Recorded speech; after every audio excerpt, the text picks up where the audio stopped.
கணக்கெடுப்பு மற்றும் மக்கள் கணக்கெடுப்பு அதெல்லாம் இன்னைக்கு மத்திய அரசு முடிவெடுத்திருக்கு, எல்லாரும் வரவேற்று இருக்காங்க. நான் என்ன சொல்றேன், இது இங்க ஸ்ரீமடத்தில் இருக்கேன்னா, அதனால இந்த மாதிரியா தத்தாரித்தனமா பேசுறவங்களுக்கு என்னால இங்க இருந்து பதில் சொல்ல முடியாது. அதனால நான் சொல்லல. எதா இருந்தாலும் மத்திய அரசாங்கம் செய்யும் போது நான் பேசுறது என்ன ஒரு இழிந்த செயல் அப்படின்னு எனக்கு தெரியல. அதனால இதோட நான் நிறுத்திக்கிறேன். ஏன்னா இவர்களுக்கு சரியா பதில் சொல்லணும்னா ஸ்ரீமடத்துக்கு வெளியில இருந்தா சொல்லலாம். வருஷம் 2 சொல்லியிருக்காரு. 234 திமுக கூட்டணி வெற்றி பெறும் சொல்லியிருக்காரு முதலமைச்சர்.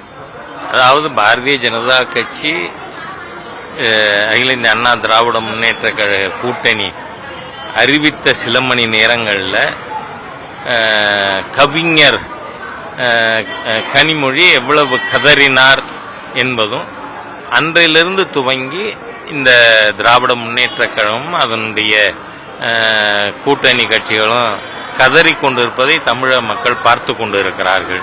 யார் யாரோட கூட்டணி வச்சா உங்களுக்கு என்ன வந்தது? அதிமுகவோட பிஜேபி கூட்டணி வைக்கலாமா, பிஜேபியோட அதிமுக கூட்டணி வைக்கலாமான்னு நீங்கள் அலறுவதற்கு கதறுவதற்கு காரணமே தோல்வி பயத்தின் காரணமாக.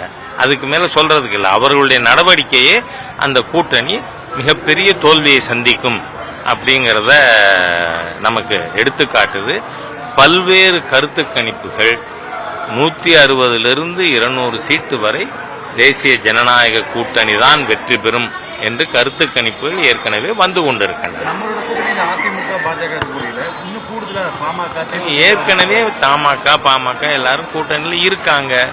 அதனால இன்னும் பல கட்சிகள் வருமா என்றால் அது சூழ்நிலை முடிவு செய்யும். பாமக வந்துட்டு இப்போ எந்த கூட்டணியும் இல்லாம இருக்கிறாங்க, தேமுதிகவும் இல்லாம இருக்கிறாங்க.